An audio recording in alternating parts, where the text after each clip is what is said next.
जय श्री राम साथीहरू, म नेत्र वियोगी हजुरहरूको सुस्वास्थ्यको कामना गर्दै बडे बुढो च्यानलमा हार्दिक स्वागत गर्दछु।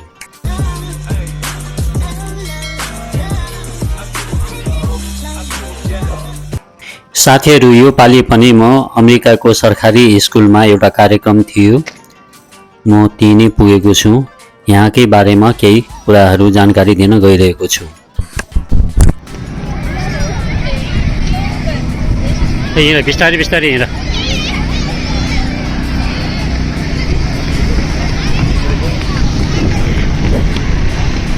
म सँगसँगै हिँड है बाबु, म सँगसँगै हिँड है। यो स्कुलमा बच्चाहरू हजुरहरूले देख्नुभयो होला, अनि यता र उता कुदिरहेको बच्चाहरूको प्यारेन्ट्स पनि देख्नुभयो होला। म पनि नातिलाई लिएर अगाडि बढिरहेको थिएँ। नातिले नै मलाई लिएर गयो कि स्कुलमा जानै पर्छ भनेर नाति र म मात्रै गएको थिएँ। घरबाट करिब 10-15 मिनटको बाटो नजिकै रहेको स्कुलमा पुग्यौँ हामी, र स्कुलमा चाहिँ कार्यक्रम भइरहेको रहेछ। विभिन्न चाहिँ ठाउँमा चाहिँ स्टलहरू राखिएको हजुरहरूले देख्न सक्नुहुन्छ होला। देख्नु भएको छैन भने पछि म देखाउने छु। हेर्नुहोस्, स्टल देख्नुभयो होला। यो स्टलमा चाहिँ टिकट लिने, टिकट लिएर चाहिँ कति रुपियाँको टिकट लिने हो होइन। एउटा टिकटमा $1 बराबरको मैले चाहिँ $4-5 टिकट किने।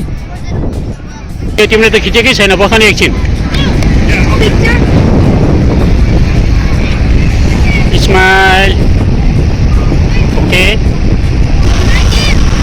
खानाको स्टलहरू थियो, गाडीमा किनेर खानुपर्ने। अब भोक त लागि नै हाल्छ, बच्चालाई खेलाउन लगे बेलामा स्टलहरू ठाउँ ठाउँमा राखिएको छ। एउटा स्टलमा नातिले एउटा खेल खेल्यो, उसको बापत उसले एउटा कुपन पाएको थियो। त्यो कुपनले चाहिँ ग्यास स्टेसनमा चाहिँ केही साटेर खानेकुरा लिन सकिन्छ।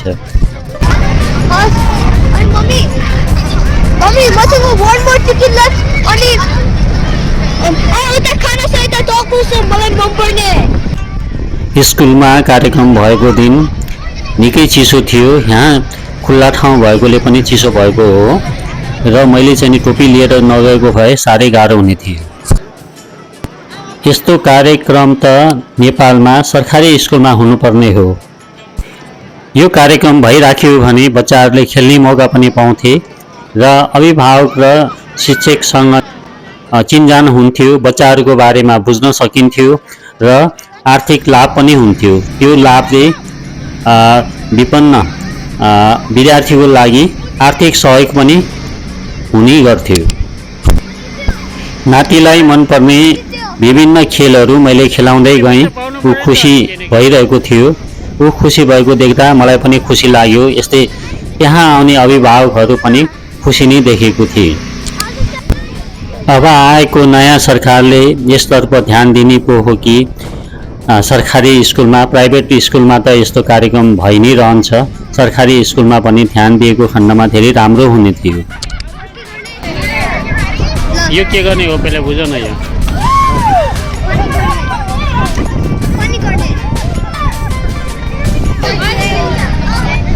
साथीहरू, यो कुन खेल हो थाहा भएन। नातिले $2 तिरेर यो खेल पनि खेल्यो। गिफ्ट पाएको थियो, उसलाई मन नपर्ने भएर उसले गिफ्ट लिन चाहेन। यहाँ आउने सबै बच्चाहरू गेम खेल्दै रमाइरहेका थिए, हजुरहरूले हेर्न सक्नुहुन्छ।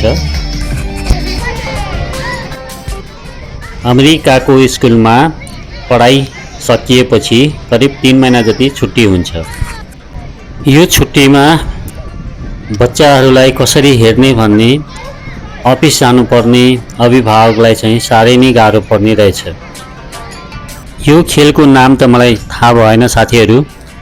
यो नातिलाई भुलाउन मैले पनि खेलेँ। यो खेलको बारेमा हजुरहरूलाई थाहा छ कि छैन? थाहा छ भने कृपया कमेन्ट गर्नुहोला। यहाँ राखिएका विभिन्न स्टलहरूमा प्यारेन्ट्सहरूले आफ्नो बच्चाहरूलाई लिएर लाइनमा बसेर खेलाउँदै गइरहेका थिए। मैले पनि नातिलाई मनपर्ने जे मनपर्छ त्यो पनि खेलाउँदै गएँ। अमेरिकामा यस्तो भिड हेर्नलाई कुनै खास ठाउँमा नै पुग्नुपर्छ, नत्र त चारैतिर सुनसान नै देख्नुहुन्छ।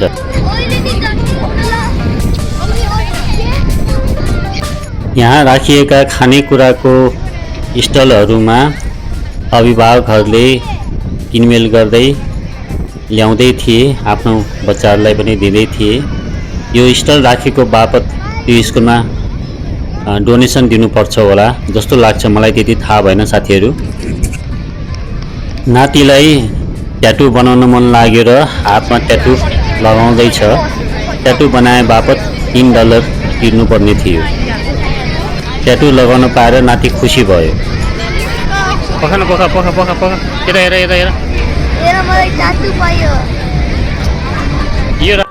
यो एउटा सानो क्लिप कार्टुन बच्चाहरूको लागि हो।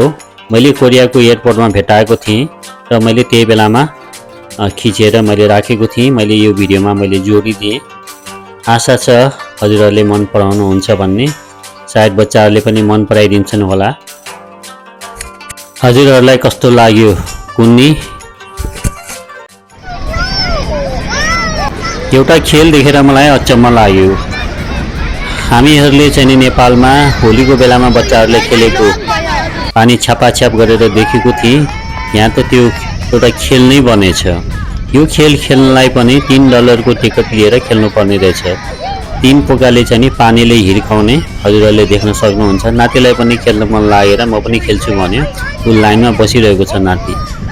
बच्चाहरू हेर्नुहोस् न, पानी छापाछ्याप गर्दाखेरि कति खुसी भइरहेका छन्। हो, पानी ओसारिरहेको छ मिसहरू, स्कुलको मिसहरू चाहिँ। ल हेर्नुहोस् कति रमाइलो।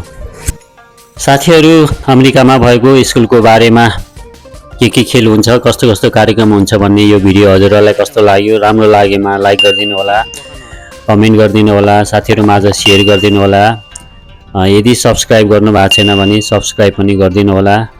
हस् त, फेरि अर्को भिडियोमा भेटौँला। जय श्री राम, नमस्ते।